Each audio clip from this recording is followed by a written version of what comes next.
Hey guys, my name is Mehan, and the name of my project is Online Underground.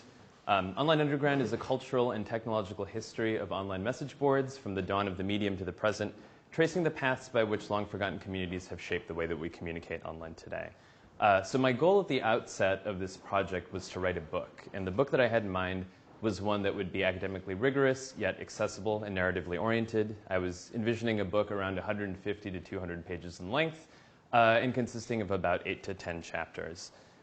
So why write a book about online message boards? I've been actively participating in message board culture for over a decade now. This is actually a screen grab of a board that I've administered and hosted since about 2005. And after kind of growing up on message boards and spending a lot of time on message boards, I started to wonder why there hadn't been a written comprehensive history of message boards. So my goal with my thesis project was to find out where message boards like these came from, to try to track them as they evolved over time, and to try to figure out how message boards continue to influence the social tools that we use online today. So after a little bit of deliberation, I realized that trying to write an entire book in one semester was probably a little bit ambitious. So what I did was I took the history of message boards and I separated it out into different technologies and different eras. And after doing that, I kind of figured out what the 10 chapters were that I wanted the overall book to have. And then out of those, I picked 4 that I wanted to write. So much in the same way that many people here today are presenting prototypes of web services and prototypes of devices, I decided to kind of build a prototype of a book. So here's what I ended up with, 4 chapters of the book consisting of about 20,000 words, a little over 20,000 words, covering the era of message board history from the early 1970s up until the end of the 1980s. And as I was working my way through this history and kind of working my way through these chapters, I saw different themes kind of starting to emerge. So what I found was that the greatest advancements in the history of online message boards were often the result of a combination of 3 things. The first thing was users misusing technology. A lot of these technologies were designed for one purpose and then were basically co-opted by the user base to be used for the purposes of online group discussion. The second theme is the importance of hobbyists, volunteers, and hackers in this history. A lot of the systems that I look at were built and maintained by people who invested their own time and their own resources, not necessarily by people at research universities or in the military or at big corporations. And in some cases, these people even built their own networking infrastructure in the days before it was commercially available.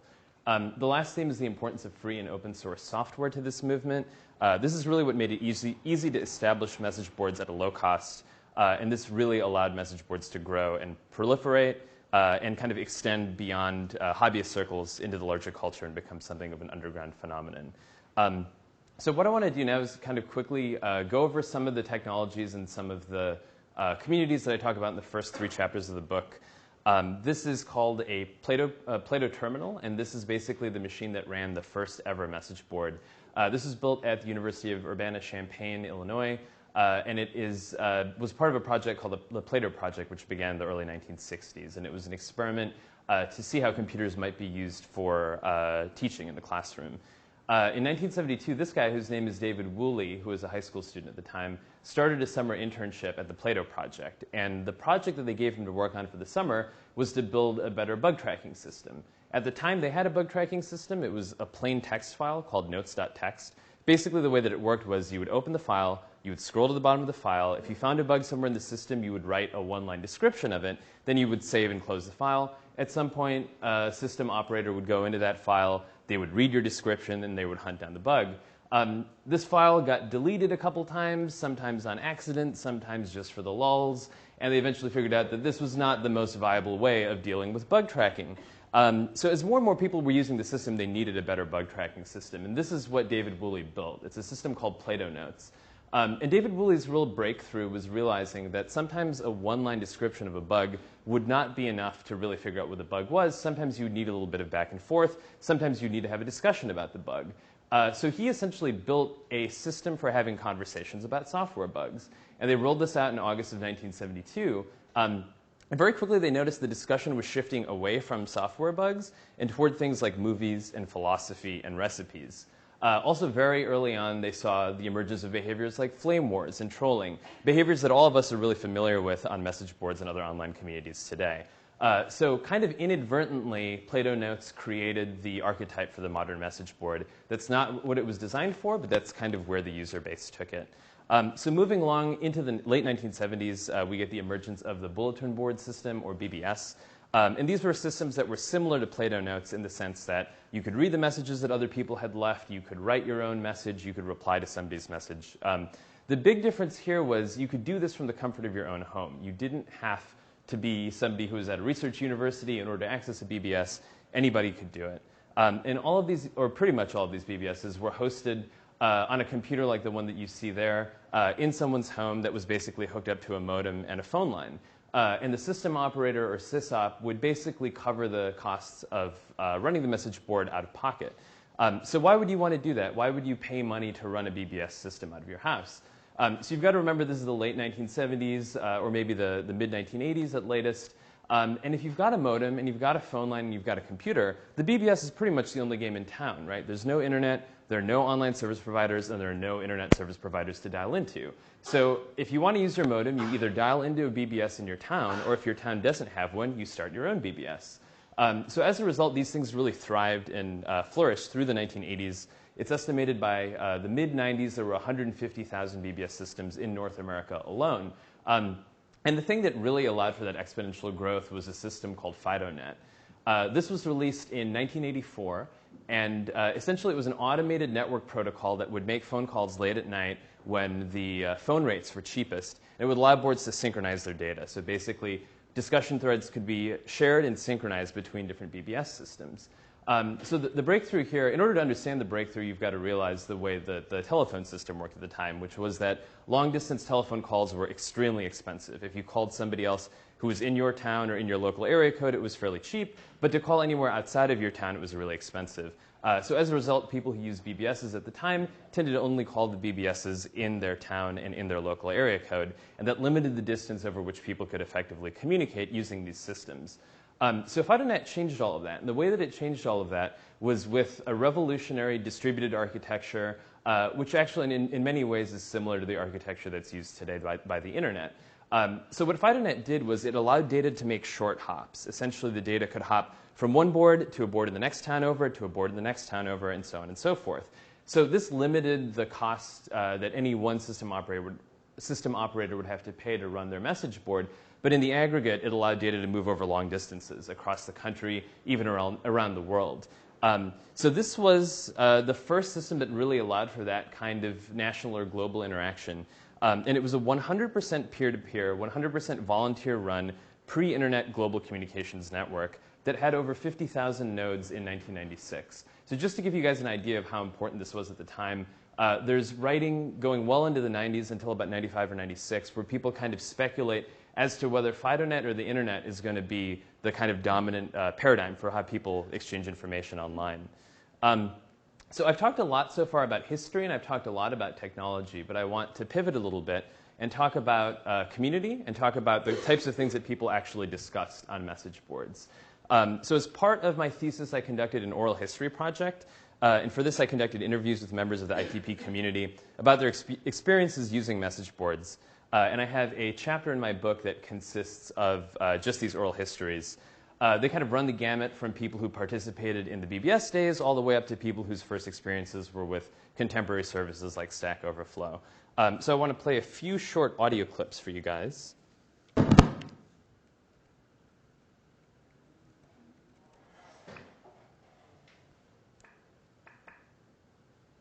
So the first clip is with Robin Reed, who talks about using an online forum for parenting tips.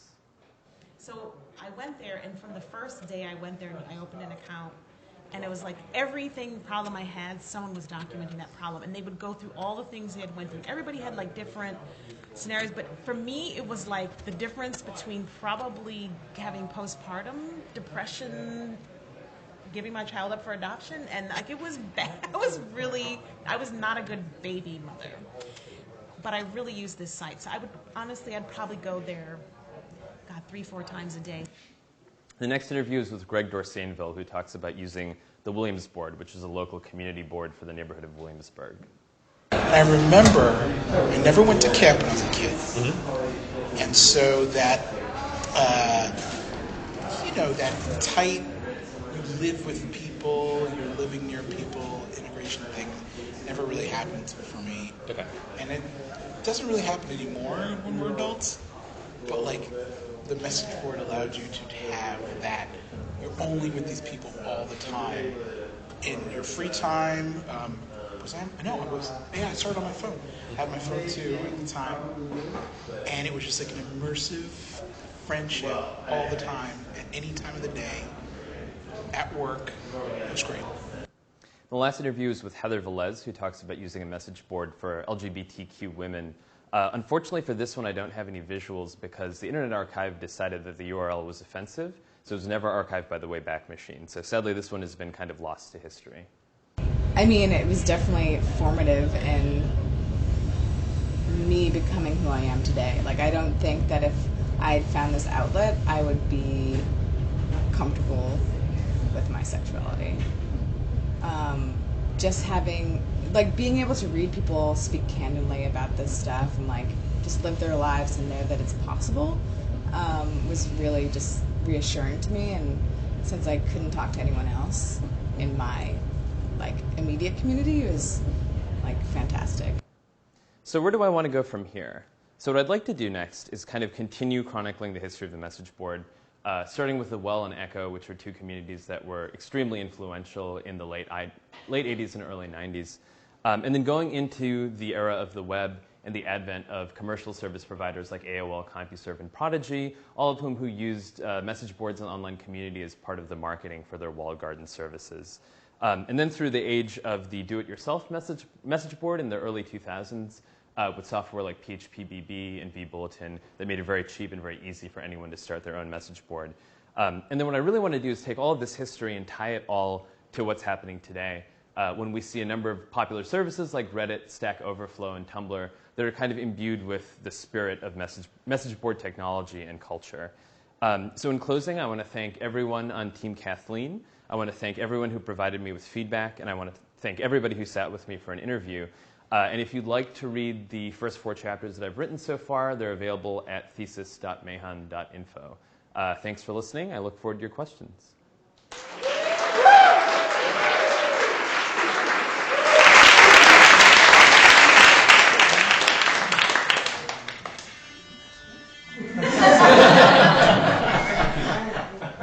Shout out to Peter for the air horn.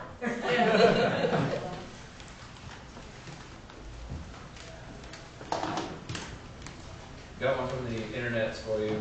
What patterns of behavior, if any, existed in communities pre-internet that are now gone and unlikely to return? It's a really good question. I mean, they had memes in the early days of message boards in the same way that we have memes now on Tumblr or Reddit or anything like that. And a lot of those memes were specific to the nature of the technology. So one of the memes that I really liked, because it's been completely lost and is now hard to understand, was the no carrier meme. And that was basically like the error code that your modem would send you if you were disconnected. And so sometimes people would get disconnected in the middle of having an argument with somebody on the board or something like that. And so people would just write no carrier in all caps. So there's a lot of like tiny little things like that, which were behaviors that existed on all BBS systems, for example, and were really prevalent at the time, which have now disappeared because they're no longer tied to the technology. Are you, in the future, or even in the chapters that you've outlined right now, looking into sort of the difference between the anonymous message board versus the anonymous? Yeah, I mean, one of the chapters I haven't gotten to yet, which I really would like to get to, is in the era of the DIY message board, there's also message boards that were the opposite of the kind of like open source boards that everyone was creating. And I think 4chan is the best example of this. And I think that, like, to me, that's an interesting case because it's technology influencing behavior, right? 4chan was built in a very specific way, and it was actually built on top of the code base of 2channel. But there were some very intentional decisions that were made about that technology, which allowed that community to grow in a completely different way. And I think that anonymity is a big part of that. But there's also a lot of really interesting stuff going on in terms of how the design of 4chan kind of made it the community that it is. I think we talked about this, but how's Usenet fitting into all this? Yeah, so Usenet is kind of next in my chronology. I think that it's kind of hard because with the BBS era you have FidoNet, which starts in the mid-'80s, and you kind of want to tell that whole story in one chunk.